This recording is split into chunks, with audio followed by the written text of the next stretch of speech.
Top of the day, beautiful people. Top of the day. Happy Sunday. Happy Sunday.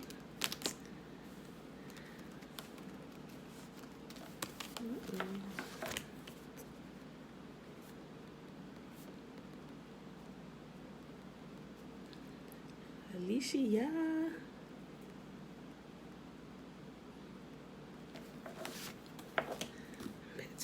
Betwabu, Sawubona. Alright. Go ahead and pull this up real quick, y'all.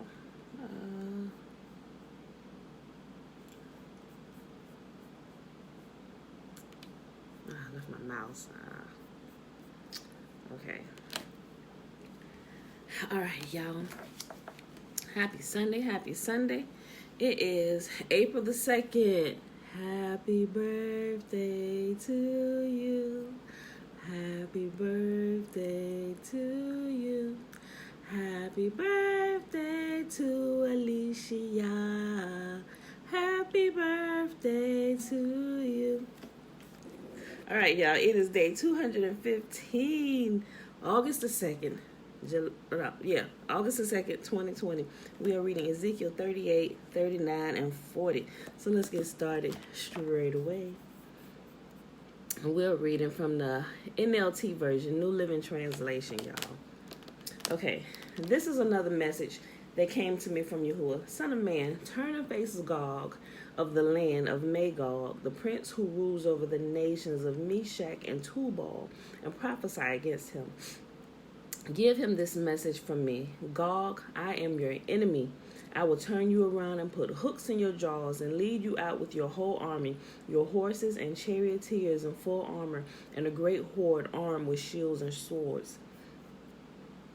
Persia, Ethiopia, and Libya will join you too, with all their weapons. Gomer and all its armies will also join you, along with the armies of Beth Togarmah from the distant north and many others. Get ready, be prepared, keep all the armies around you mobilized and take command of them.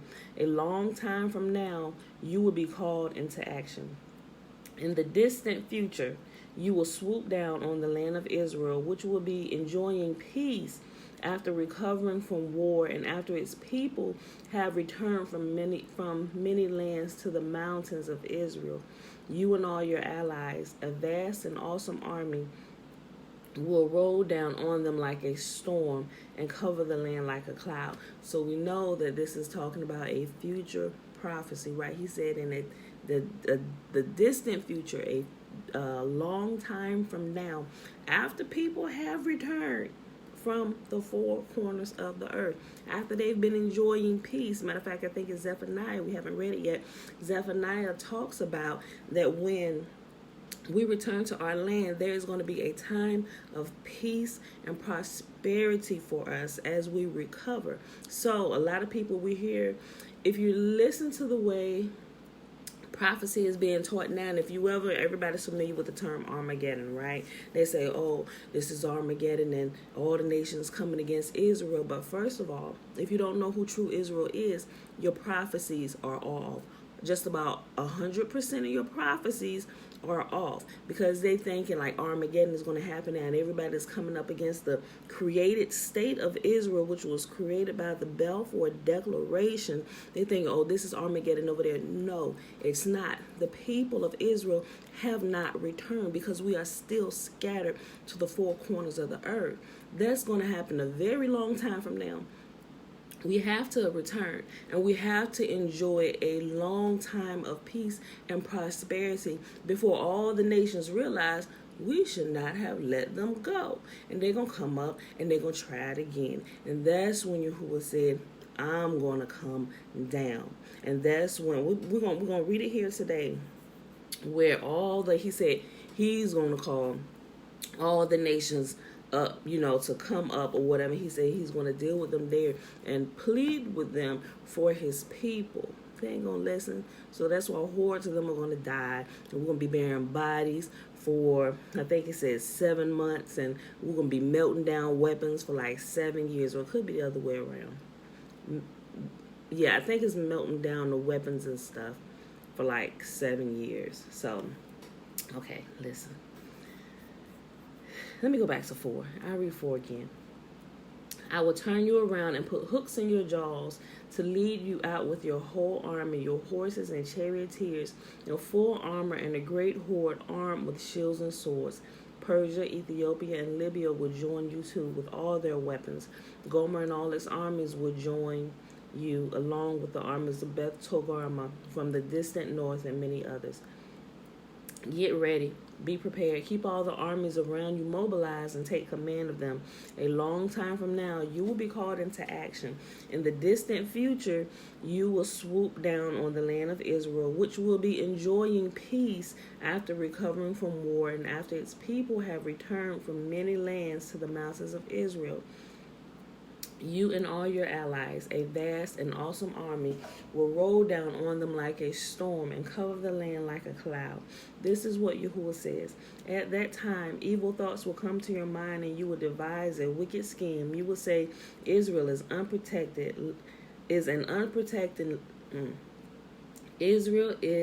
unprotected land filled with unwalled villages. Very key. Very, very key. Do we look at the current land of Israel over there, a city that's overrun with people, so many people that they no longer have walls? No. Matter of fact, they boast of the walls that they have up, shutting out the other nations. I mean, the people pay attention to these things. That is not what this is talking about. Them is not the people. They're enclosed by a wall. You will say, Israel is an unprotected land filled with unwalled villages. I will march against her and destroy these people who live in such confidence. I will go to those formerly desolate cities that are now filled with people who have returned from exile in many nations. I will capture vast amounts of plunder, for the people are rich with livestock and other possessions now. Think about it. Think about it.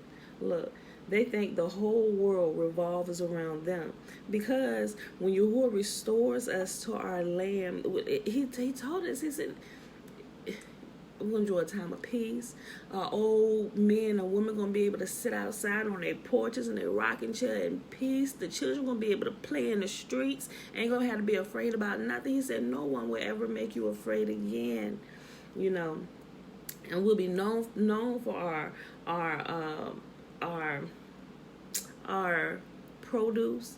Just listen. If you read this and think about what it's saying, you have to look and see is what's going down, if that lines up, and it should start raising red flags. Or wait a minute, well, those people over there, they don't really know. That's not lining up. So why is it? Yes, it's a conspiracy against Yahuah's people. That even Yahuah's people don't know that they are Yahuah's people. All right. I will go to those formerly desolate cities that are now filled with people who have returned from exile in many nations. I will capture vast amounts of plunder, for the people are rich with livestock and other possessions now. They think the whole world revolves around them.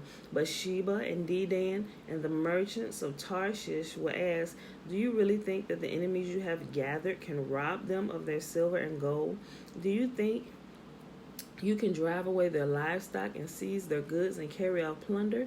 Therefore, Son of man, prophesy against Gog. Give him this message from me. When my people are living in peace in their land, then you will rouse yourself. You will come from your homeland in the distant north with your vast cavalry and your army, and you will attack my people Israel, covering their land like a cloud. At that time, in the distant future, I will bring you against my land as everyone watches. Think about it. The world watches everything now via cell phones, social media. Y'all seen Black Panther, when he was about to take dude's head off at the beginning, and his commander-in-chief, he said, looked around and saw everybody with their cell phones. She said, the world watches. Bruh. Okay. At that time, in the distant future, I here is Yahuah, I will bring you against my land as everyone watches, and my Holiness will be displayed by what happens to you, Gog. Then all the nations will know that I am Yahuah. This is what Yahuah asks. Are you the one I was talking about long ago, when I announced through Israel's prophets that in the future I would bring you against my people? But this is what Yahuah says. When Gog invades the land of Israel, my fury will boil over. In my jealousy and blazing anger, I promise a mighty shaking in the land of Israel on that day. All living things, the fish in the sea, the birds of the sky, the animals of the field, the small animals that scurry along the ground, and all the people of the earth will quake in terror of my presence. Mountains will be thrown down, cliffs will crumble, walls will fall to the earth. I will summon the sword against you on all the hills of Israel, says Yahuah. Your men will turn their swords against each other. I will punish you and your armies with disease and bloodshed. I will send torrential rain, hailstones, fire, and burning sulfur. In this way, I will show my greatness and holiness, and I will make myself known to all the nations of the world. Then they will know that I am Yahuah. Ezekiel chapter 39. The slaughter of Gog's hordes. Son of man, prophesy against Gog. Give him this message from me. I am your enemy, O Gog, ruler of the nations of Meshach and Tubal. I will turn you around and drive you toward the mountains of Israel, bringing you from the distant north. I will knock the bow from your left hand and the arrows from your right hand, and I will leave you helpless. You and your army and your allies will all die on the mountains. I will feed you to the vultures and wild animals. You will fall in the open fields, for I have spoken, says Yahuah, and I will rain down fire on Magog and on all your allies who live safely on the coast. Then they will know that I am Yahuah. In this way, I will make my name holy among all the people of Israel. I will not let anyone bring shame on it. And the nations too will know that I am Yahuah, the Holy One of Israel, or the Mighty One of Israel, or the Deliverer of Israel. Yahuah is the Deliverer of Israel. And the nations too will know that I am Yahuah, the Holy One of Israel. That day of judgment will come, says Yahuah. Everything will happen just as I have declared it. Then the people in the towns of Israel will go out and pick up your small and large shields, bows and arrows, javelins and spears, and they will use them for fuel. There will be enough to last them for 7 years. They won't need to cut wood from the fields or forests, for these weapons will give them all the fuel they need. And also think about it now, it's not just spears and arrows, but it's also guns and automatic weapons.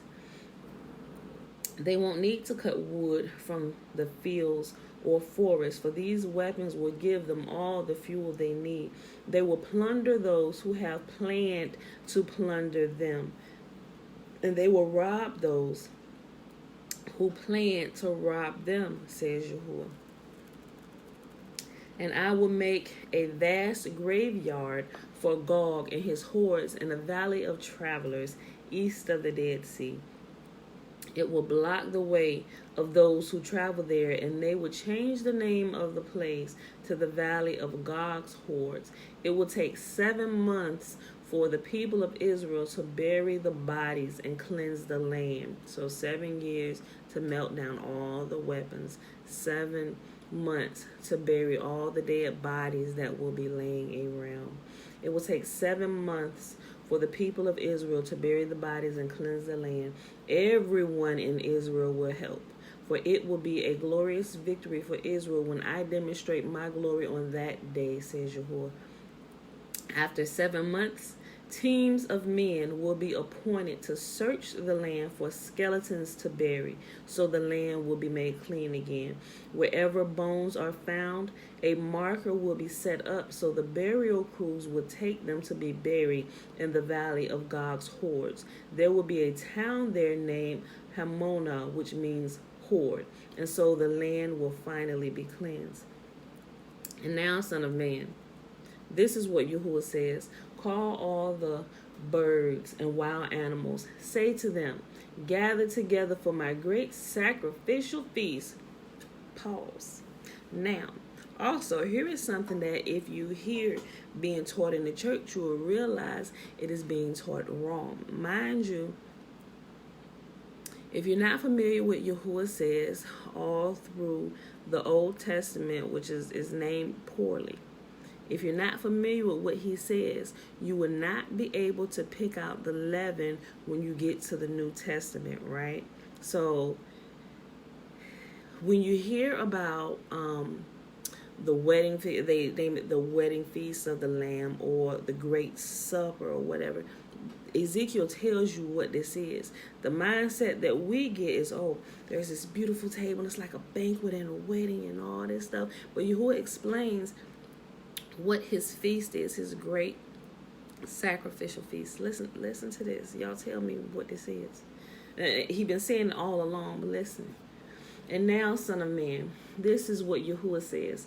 Call all the birds and wild animals. Say to them, gather together for my great sacrificial feast.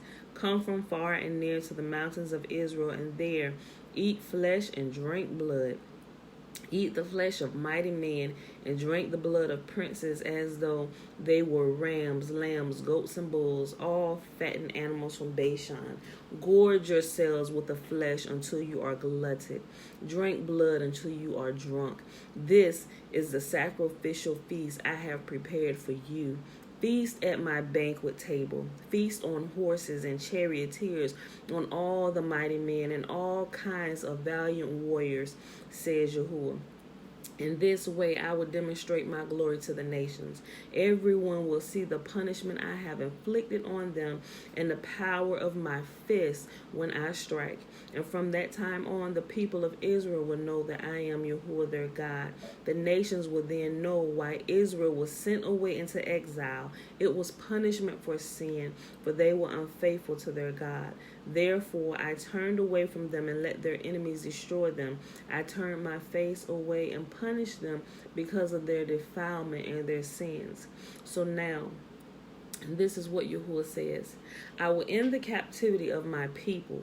I will have mercy on all Israel, for I jealously guard my holy reputation. They will accept responsibility for their past shame and unfaithfulness after they come home to live in peace in their own land with no one to bother them. When I bring them home from the lands of their enemies, I will display my holiness among them for all the nations to see. Then my people will know that I am Yahuah their God, because I sent them away in exile and brought them home again. I leave none of my people behind, and I will never again turn my face from them, for I will pour out my spirit upon the people of Israel. I, Yahuah, have spoken. Guys, this is self-explanatory, right? So, even remember when he first brought them out of Egypt, all the signs and wonders, it wasn't just to harden Pharaoh's heart and to show the Egyptians that Yahuah was God. But you got to remember, Israel had been in the land of Egypt for so long that they had begun to join in doing all the detestable things and things that Yahuah's people shouldn't do. They had forgotten who he was. And they were crying out for a deliverer as things began to get hard for them. So by him also showing his glory to the Egyptians, showing them that I am God, his people was also taking notice and seeing. And it put fear in their hearts, like, wait a minute. He is holy. We better get ourselves together. Like I pay attention out here. I was like, people think it's a joke. I'm like, yeah, okay, people. Y'all. Like Yahuah is displaying his glory, and it's still not clicking with some people yet, right? But all right, y'all. Last chapter for today. So he shows his glory to make his name holy and famous among all the nations, but not just them, but also a re-education for the misinformation that his people has gotten about him. So we're also seeing that he is holy. and there is no one that can match his gangster. All right, y'all. Last chapter for today, Ezekiel chapter 40. On April 28th, during the 25th year of our captivity, 14 years after the fall of Jerusalem, Yahuah took hold of me. In a vision, he took me to the land of Israel and set me down on a very high mountain.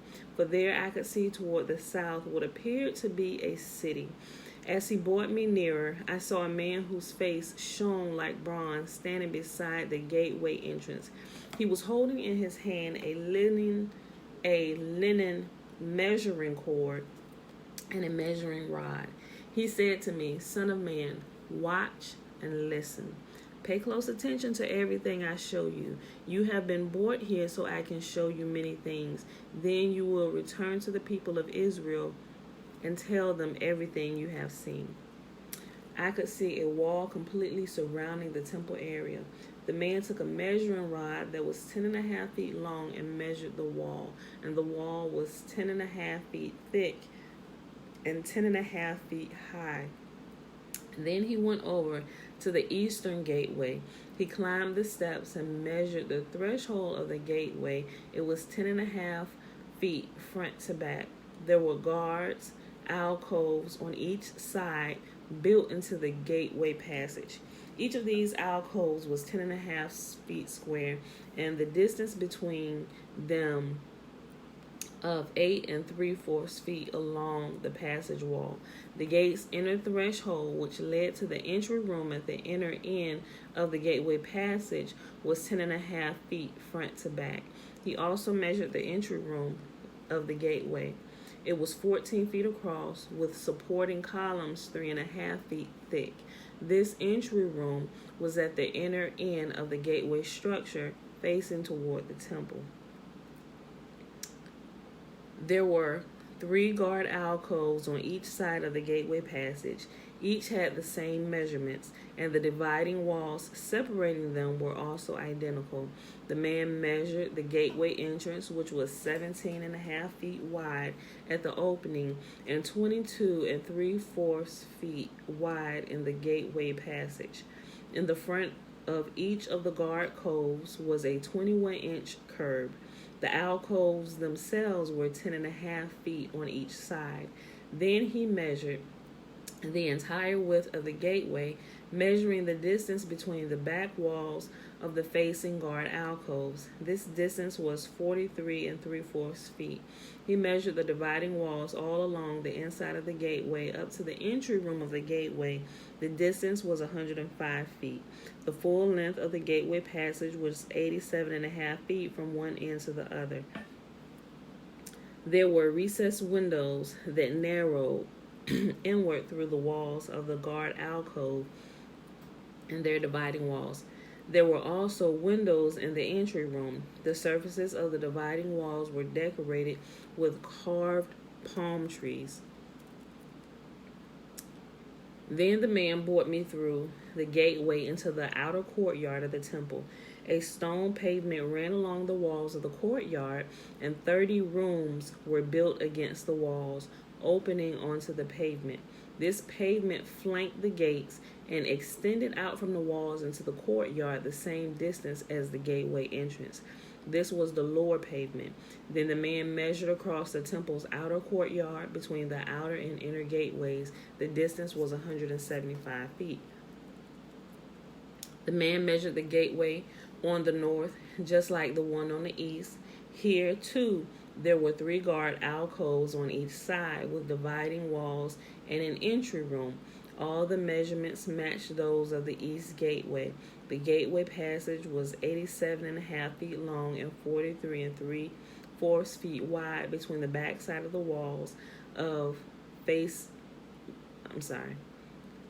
The gateway passage was 87.5 feet long and 43 3/4 feet wide between the back walls of facing guard alcoves. The windows, the entry room, and the palm tree decorations were identical to those in the east gateway. There were 7 steps leading up to the gateway entrance, and the entry room was at the inner end of the gateway passage. Here on the north side, just as on the east, there was another gateway leading to the temple's inner courtyard directly opposite this outer gateway. The distance between the two gateways was 175 feet.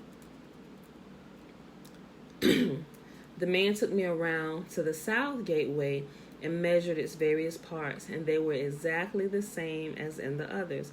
It had windows along the walls as the others did, and there was an entry room where the gateway passage opened into the outer courtyard. In the others, the gateway passage was 87.5 feet long and 43 3/4 feet wide between the back of the walls of facing guard alcoves. This gateway also had a stairway of 7 steps leading up to it and an entry room at the inner end and palm tree decorations along the dividing walls.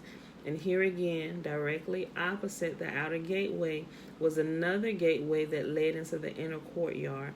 The distance between the two gateways was 175 feet. Then the man took me to the south gateway leading into the inner courtyard. He measured it, and it had the same measurements as the other gateways. Its guard alcoves, dividing walls, and entry rooms were the same size as those in the others. It also had windows along its walls and in the entry room. And like the others, the gateway passage was 87.5 feet long and 43 3/4 feet wide. The entry rooms of the gateways leading into the inner court were 14 feet across and 43 3/4 feet wide. The entry room to the south gateway faced into the outer courtyard. It had palm tree decorations on its columns, and there were 8 steps leading to its entrance. Remember, the last one had 7 steps leading. Then he took me to the east gateway leading to the inner courtyard. He measured it, and it had the same measurements as the other gateways. Its guard alcoves, dividing walls, and entry room were the same size as those of the others, and there were windows along the walls and in the entry room. The gateway passage measured 87.5 feet long and 43 3/4 feet wide. Its entry room faced the outer courtyard. It had palm tree decorations on its columns, and there were 8 steps leading into its entrance. Then he took me around to the north gateway leading into the inner courtyard. He measured it, and it had the same measurements as the other gateways. The guard alcoves, dividing walls, and entry room of this gateway had the same measurements as in the others and the same window arrangements. The gateway passage measured 87.5 feet long and 43 3/4 feet wide. Its entry room faced the outer courtyard and it had palm tree decorations on its columns. There were 8 steps leading to its entrance. A door led from the entry room of one of the inner gateways into a side room where the meat for sacrifice was washed. On each side of this entry room were 2 tables where the sacrificial animals were slaughtered for burnt offerings, sin offerings, and guilt offerings. Outside the entry room, on each side of the stairs going up to the north entrance, were 2 more tables. So there were 8 tables in all, 4 inside and 4 outside, where the sacrifices were cut up and prepared. There were also 4 tables of finished stones for preparation of the burnt offerings, each 31 1/2 inches square and 21 inches high. On these tables were placed the butchering knives and other implements for slaughtering the sacrificial animals. There were hooks, each 3 inches long, fastened all around the foyer walls. The sacrificial meat was laid on the tables. Inside the inner courtyard were 2 rooms, one beside the north gateway facing south, and the other beside the south gateway facing north. And the man said to me, "The room beside the north inner gate is for the priests who supervise the temple maintenance. The room beside the south inner gate is for the priests in charge of the altar, the descendants of Zadok, for they alone of all the Levites may approach Yahuah to minister to him." Then the man measured the inner courtyard, and it was a square, 175 feet wide and 175 feet across. The altar stood in the courtyard in front of the temple. Then he brought me to the entry room of the temple. He measured the walls on either side of the opening of the room, and they were 8 3/4 feet thick. The entrance itself was 24.5 feet wide, and the walls on each side of the entrance were an additional 5 1/4 feet long.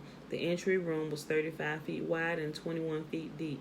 There were 10 steps leading up to it with a column on each side. And that, my beautiful people, is our reading for today. I know there was a lot of measurements and I may have lost some of you, but it's very important for what is coming up. So, hey girl, hey.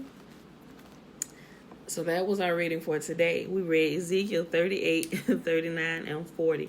It is day 215, Sunday, August the 2nd, 2020. So let's go ahead and do the blessing because I'm about to go back to sleep. Maybe. I say that sometime, but it never happens. But I would like to just rest. And the blessing is found in Numbers chapter 6, verses 22 through 27. And Yahuah spake unto Moses, saying, Speak unto Aaron and unto his sons, saying, On this wise ye shall bless the children of Israel, saying unto them, May Yahuah bless us and keep us. May Yahuah make his face to shine upon us and be gracious unto us. May Yahuah lift up his countenance upon us and give us his peace. And they shall put my name upon the children of Israel, and I will bless them. All right, beautiful people, I love you, and I will see you bright and early on the morrow. Peace.